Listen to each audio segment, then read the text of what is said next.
Hi, everybody, and welcome back. My name's Melissa, and this year I'm sharing 365 tips for frugal living. One of the big tips that I preach is instead of going out to eat or ordering DoorDash, learn to make restaurant quality meals at home. It's really not that hard. So, my family loves Mexican and Chinese.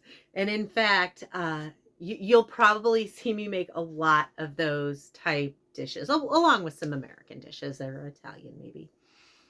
But today I'm going to make my kid nachos. Now, if you were to go to a restaurant or order on DoorDash, you're going to pay $10 to $15 for nachos. Now, my kid likes it pretty simple. He tends to like the meat, the beans, the cheese. So let me show you how this all works. Okay, so I just use a few simple ingredients. Actually, let me see if I can adjust this down. Okay, I'll just move my stuff. So I use a few simple ingredients. We like to get the bagged chips, the kind that come in like a brown bag. They do tend to be a higher quality than like your Tostitos. If you want to use Tostitos, that's fine, but I recommend finding a brown bag chip near you that tends to be affordable and that you like the flavor on. I personally like the bagged beans. They are $2 a bag, so obviously more than the canned, but they do spread a little bit more easily. And then the chicken that I made the other night, and then the Chihuahua cheese.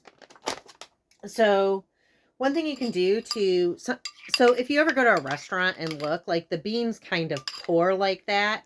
So sometimes you may need to add a little water, especially if they're canned, to kind of get the right consistency.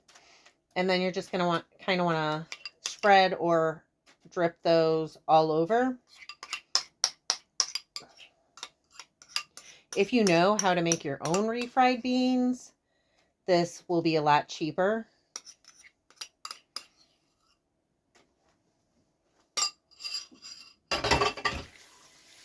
Then I will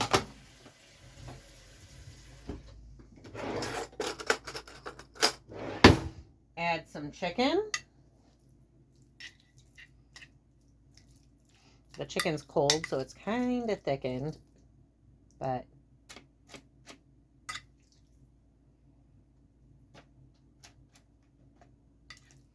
and then this chicken, I don't know if you have seen the other video, but this was made from scraps that when I got, so the chicken was 99 cents a pound. My knife skills are absolutely awful. So even when using scissors, I constantly end up with extra. So that's 150 grams of chicken. So around, we'll say 5 ounces about. So less than $1 worth of chicken. And remember, those were made from scraps. And then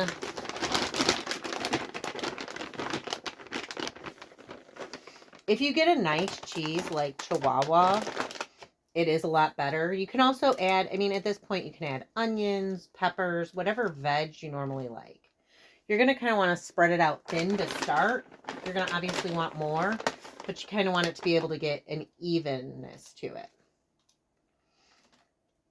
Now, as somebody who grew up Gen X, we used to just take Doritos, put cheese on them, put them in the microwave, and call them nachos. You know, that was our gourmet. But, you know, we also made pizza out of English muffins. So, you know, not as much. So my kid likes a lot of cheese. So I am kind of going overboard with the cheese. I put 179 grams of cheese on there. And just in case you were wondering, there's 86 grams of beans and I can't remember how many grams of chips. If you have a toaster oven, because everything's cooked, you can even use a normal toaster oven. It doesn't have to be like one of the really nice ones. Just going to put it in there.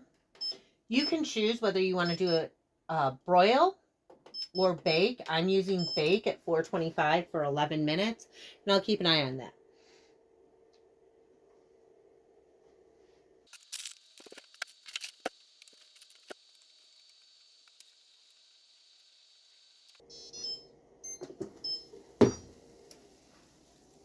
So the nachos are done.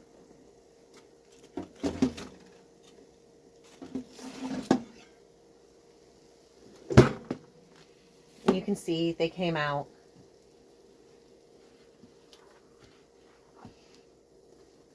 the one chip was a little light on the cheese, but you can see they're nice and gooey. Very hot. And everything under there. You can at this point add sour cream and guacamole if you choose. My kid doesn't have sour cream, or my kid doesn't eat sour cream. I don't think they eat guacamole on their chips either, and I don't have guacamole right now anyways. But it's, as you can see, it's pretty simple. In restaurants, they have like a special rotating oven. It's like got a like conveyor belt. Think like grocery store thing, but metal wires. And they just stick it through there. It takes about 7 minutes to run through. Can't remember if it's like 400 or 500 degrees, maybe more. And the nachos are done. So I basically just turn the oven up and cook it. I would next time. Normally I don't miss so much with the cheese, but I'll tell you this, if you go to a restaurant, same thing happens frequently. So I did go ahead and total up everything, including the aluminum foil, cost me $3.16 worth of actual product, because I do buy things on sale. And the aluminum foil, I don't remember how much I paid, but I had to base it on regular price because I didn't have a price for it. So then I'll just go ahead and plate these up for him, and I'll show you how simple that is too. Now this pan's obviously incredibly hot. It's fresh out of the oven. Oh, maybe I should have done it the other way.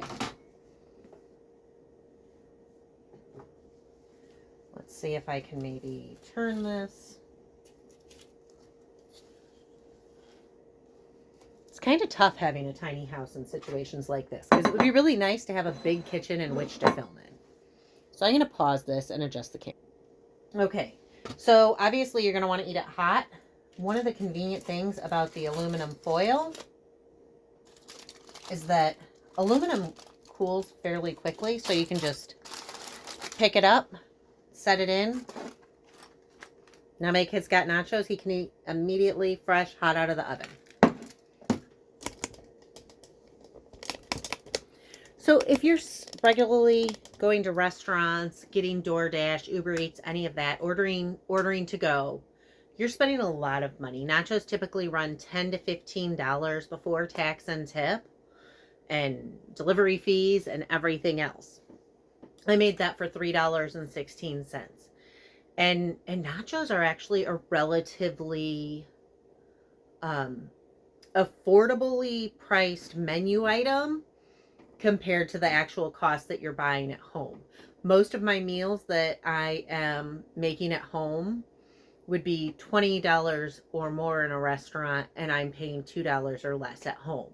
So this is definitely a closer price point. But if you get nachos, let's say every other week for a year, you're saving over $200. You're saving over $250 on your nachos alone. So I'm going to try and edit this video. So hopefully all goes well. And I'm able to do that. Please bear with me. And if you stayed to the end, thank you so much. And again, my name's Melissa. I'm sharing 365 tips for frugal living. And because I advocate so strongly for cooking at home instead of going to restaurants, I thought I would create a series where I do spend a little more time, edit the videos a little better, and show you some of the restaurant quality meals that I make at home that you can easily make at home too. Anyways, again, thank you so much. My name's Melissa, and again, I'm sharing 365 tips for frugal living.